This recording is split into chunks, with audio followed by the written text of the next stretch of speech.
Shri George Joseph, ഇവിടെ ഏതൊക്കെ തലങ്ങളിൽ വീഴ്ച സംഭവിച്ചിട്ടുണ്ട് എന്നാണ് താങ്കൾ മനസ്സിലാക്കുന്നത്? ആ കുട്ടിയുടെ പിതാവ് രേഖാമൂലം പരാതി നൽകി ഇത്ര ദിവസമായിട്ടും ആ കുട്ടി നിരന്തരം ഈ രീതിയിലുള്ള പീഡനം സഹപാഠികളിൽ നിന്ന് ഏറ്റിട്ടും ആ മരണം എങ്ങനെ സംഭവിച്ചു എന്നതിൽ കൃത്യത വരേണ്ടതുണ്ട്. വലിയ വീഴ്ച പല ഭാഗങ്ങളിൽ നിന്ന് സംഭവിച്ചു എന്ന് തന്നെയല്ലേ മനസ്സിലാക്കേണ്ടത്?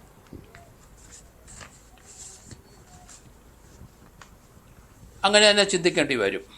കാരണം ഇത് ആ കുട്ടിയുടെ പിതാവ് പരാതി എഴുതി കൊടുത്തിട്ടുണ്ട്. കാരണം ആ കോളേജിൽ ഉള്ള ആ നഴ്സിംഗ് കോളേജിലുള്ള ഈ 3 പെൺകുട്ടികൾ ഈ മരണപ്പെട്ട കുട്ടിയെ വളരെ മാനസികമായും ശാരീരികമായും പീഡിപ്പിച്ചിട്ടുണ്ടെന്നാണ് പറയുന്നത്.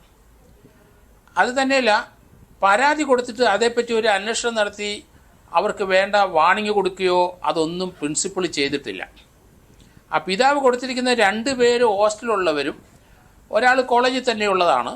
അവർ 3 പേരാണ് ഈ കുട്ടിയെ കുറേ നാളുകളായിട്ട് മാനസികമായിട്ട് പീഡിപ്പിക്കുന്നത്. ആ കുട്ടി ഒറ്റപ്പെട്ടു പോയി.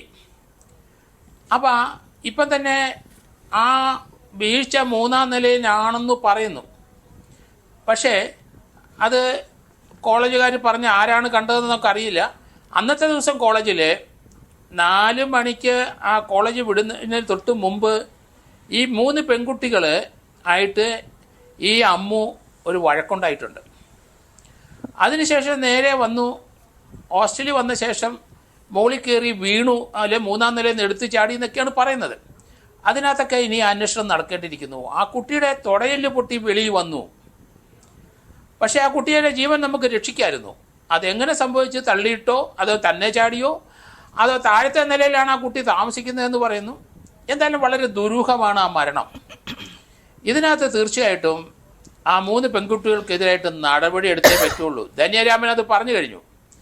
കാരണം ഇവർ കുറേ നാളുകളായിട്ട് ഈ കൊച്ചിനെ പീഡിപ്പിക്കുകയാണ്. മാനസികമായിട്ട് പീഡിപ്പിച്ചുകൊണ്ടിരുന്ന് നിവൃത്തിയില്ലാതെ കുട്ടി ഒറ്റപ്പെട്ടു പോയി. ആ കുട്ടി അവിടുന്ന് എടുത്തു ചാടാം. അങ്ങനെയാണെന്നുണ്ടെങ്കിൽ തീർച്ചയായിട്ടും 108 BNS വരെ പുതിയ നിയമം അനുസരിച്ച് അവരെ ആത്മഹത്യക്ക് പ്രേരിപ്പിച്ചു എന്ന് വരാം. കാരണം ആ ഒരു സാഹചര്യത്തിൽ കൊണ്ടുപോയി. നമുക്കറിയാം ADM-ന്റെ കേസിനകത്ത് ആ ദിവ്യയെ അറസ്റ്റ് ചെയ്ത് പോലീസ് അതേ ഒരു സാഹചര്യം തന്നെ ആത്മഹത്യയാണ്. ആത്മഹത്യാ പ്രേരണ എന്ന് പോലും അല്ല പറയുന്നത്, അതിനപ്പുറം സംശയിക്കുന്നുണ്ട്. അല്ല, തീർച്ചയായിട്ടും അത് വേണം, അത് അന്വേഷിക്കണമല്ലോ. അത് ഏതായാലും പ്രാഥമികമായി നമ്മൾ കേട്ട വിവരങ്ങൾ ആ കുട്ടി മോളിൽ നിന്ന് എടുത്ത് ചാടി 4:50 ചാടി എന്ന് പോലീസ് പറയുന്നു. നമുക്കറിയില്ല. പക്ഷേ ആ കുട്ടി ചാടിയതാണോ അതോ ആ കുട്ടിയെ ആരെങ്കിലും പീഡിപ്പിച്ചതാണ്? കാലിന് മാത്രം പരിക്കേറ്റെന്നാണ് ആദ്യമായിട്ട് വരുന്ന വാർത്തകൾ. പക്ഷേ മെഡിക്കൽ കോളേജിൽ കൊണ്ടുപോയി അവിടെ വെച്ച് ചെന്നപ്പം തന്നെ മരിച്ചിരിക്കുന്നു കുട്ടി. അപ്പം മോളിൽ നിന്ന് ചാടുവോ അല്ലെങ്കിൽ കാലിന് മാത്രം എങ്ങനെ ഒരു അപകടം വന്നു, അത് ലാൻഡ് ചെയ്ത് എങ്ങനെയാണ്, ഇതൊക്കെ പറ്റി പോലീസ് വളരെ കൃത്യമായിട്ട് ഇനി അന്വേഷിക്കേണ്ടിയിരിക്കുന്നു.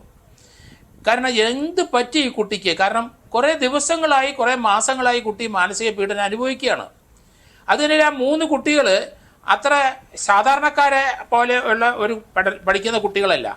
ആ ക്ലാസ്സിൽ വെച്ചിട്ട് ഇവരെ ഈ ആത്മഹത്യ ചെയ്തു എന്ന് പറയുന്ന ദിവസം 3 പേരുമായിട്ട് വഴക്കുണ്ടായി. 3 പേര് ആ കുട്ടിയെ പീഡിപ്പിക്കുകയും ചെയ്തിട്ടുണ്ട്. അതൊക്കെ വെച്ച് നോക്കിക്കഴിയുമ്പം ആ 3 പെൺകുട്ടികൾ എന്തും ചെയ്യാൻ മടിയില്ലാത്ത കുട്ടികളാണ്. ആ ടൂർ നടത്തുന്നതിന് ഈ കുട്ടിയെ അതിൻ്റെ കൺവീനറായിട്ട് സെലക്ട് ചെയ്തപ്പം അത് പറ്റില്ല എന്ന് പറഞ്ഞ് ഈ 3 പേര് എതിർത്തു. അപ്പം അവിടുത്തെ എല്ലാ കാര്യങ്ങളും അവരുടെ കൺട്രോളിലാണെന്നാണ് അവരുടെ ധാരണ. പക്ഷേ ഈ കുട്ടി ഒറ്റപ്പെട്ടു പോയി. പേടിച്ച് ഈ കുട്ടി അവരുടെ അടുത്ത മുറിയിൽ നിന്ന് വേറൊരു കുട്ടിയുടെ മുറിയിലേക്ക് മാറുകയും ചെയ്തു. അപ്പോൾ എന്ത് ഭയപ്പെട്ടു ആ കുട്ടിയെ. അത് കുട്ടിയുടെ ബ്രദറിന് ഇവർ ചെന്നൈക്ക് കൊണ്ടുപോകാനൊക്കെ ശ്രമിച്ചു എന്നും പറയുന്നു. എന്തായാലും ആ കുട്ടി ഒറ്റപ്പെട്ടു. അത് റാഗിങ്ങിൻ്റെ പേരിലായാലും ശരി, അത് ആ കുട്ടിയെ പീഡിപ്പിച്ച ശേഷം അത് ആത്മഹത്യ ചെയ്താലും ശരി, അതിനൊക്കെ കൃത്യമായ നടപടികളുണ്ട്. അതുകൊണ്ട് പോലീസ് ഇത് കൃത്യമായിട്ട് അന്വേഷിക്കണം. ആ വീട്ടുകാരുടെ സംശയങ്ങൾ പോലും നോക്കണം. അത് തന്നെയല്ല, ആ കുട്ടി ആത്മഹത്യ ചെയ്ത് എന്നാണ് പോലീസ് പറയുന്നതെങ്കിൽ അത് 306 IPC പഴയ 306 IPCയുടെ പരിധി വന്നു കഴിഞ്ഞു. ആ 3 കുട്ടികളെ അറസ്റ്റ് ചെയ്തേ പറ്റുള്ളൂ. അവരെ ഇത്രയും നാൾ പീഡിപ്പിച്ചതിനെ പറ്റി ആ പ്രിൻസിപ്പളിൻ്റെ കയ്യിൽ പിതാവ് എഴുതി കൊടുത്ത പെറ്റീഷൻ വരെയുണ്ട്. അതിനൊന്നും കൃത്യമായ നടപടി എടുത്തില്ല. ആ കുട്ടികളെ പിതാവ് അല്ലെങ്കിൽ ഈ കോളേജ് പ്രിൻസിപ്പൾ സംരക്ഷിച്ചുകൊണ്ടിരിക്കുന്നു. ആ പീഡനം നടത്തുന്ന ആരാണോ അവരെ അല്ലെങ്കിൽ ശക്തമായ നടപടി എടുക്കണ്ടേ, അല്ലെങ്കിൽ അവരെ കോളേജിൽ നിന്ന് പിരിച്ചുവിടണ്ടേ, അല്ലെങ്കിൽ അവരുടെ പേരൻസിനെ വിളിച്ചു വരുത്തി അത് വാണിംഗ് കൊടുക്കണ്ടേ? ഇതൊന്നും അവിടെ നടന്നിട്ടില്ല. എല്ലാം വളരെ സ്ലോയിലായിട്ട് മുന്നോട്ട് പോകുന്നു. അതുകൊണ്ട് പ്രിൻസിപ്പാളിൻ്റെ ഭാഗത്ത് വലിയ വീഴ്ചയുണ്ട്. അത് ആ വീട്ടുകാരുടെ ഒപ്പം നിൽക്കുന്നു ഞാൻ. ആ വീട്ടുകാർ പറയുന്നത് ശരിയാണ്. കാരണം ഇത്ര അഡ്വാൻസ് ആയിട്ട് ഈ കുട്ടിക്ക് അപകടം ഉണ്ടാവുമെന്ന് പരാതി കൊടുത്തിട്ട് അതൊരു നടപടി എടുക്കാൻ പോലും ആ പ്രിൻസിപ്പളിന് കഴിഞ്ഞില്ല എന്നുള്ളതാണ്.